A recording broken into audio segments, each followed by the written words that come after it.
నారా చంద్రబాబు నాయుడు ఆంధ్రప్రదేశ్ రాష్ట్రానికి 4వసారి ముఖ్యమంత్రిగా ప్రమాణ స్వీకారం చేసిన తరువాత అభివృద్ధితో పాటు సంక్షేమ పథకాలను కూడా సమాంతరంగా పరుగులు తీస్తున్నారు.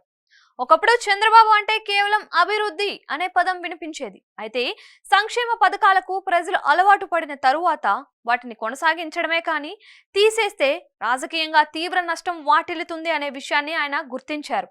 అందుకే తన ప్రభుత్వంలో కూడా సంక్షేమానికి అధిక ప్రాధాన్యత ఇస్తున్నారు.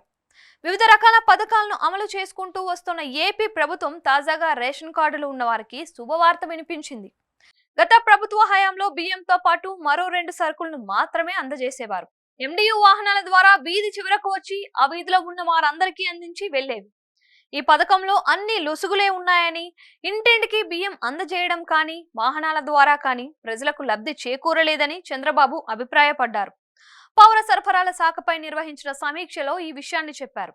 తెలుగుదేశం ప్రభుత్వం ఉన్నప్పుడు బియ్యంతో పాటు అనేక రకాల సరుకులను షాపుల ద్వారా అందించేవారిమని, గత ప్రభుత్వం వాటిని రద్దు చేయడంతో పునరుద్ధరించాలి అంటూ అధికారులను ఆదేశించారు.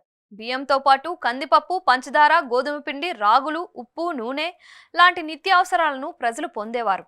వాటిని మళ్లీ అందించబోతున్నారు. ఎండియు వాహనాలను గత ప్రభుత్వ హయాంలో బియ్యం స్మగ్లింగ్ కు ఉపయోగించుకున్నారనే ఆరోపణలు రావడంతో ఈసారి సమీక్ష నిర్వహించే సమయానికి ఈ వాహనాలను ఏం చేయాలి, రేషన్ డీలర్లను ఎలా ఉపయోగించుకోవాలి అనే విషయాలపై ఒక స్పష్టతతో కార్యాచరణ ప్రణాళికతో రావాలని ఆదేశించారు.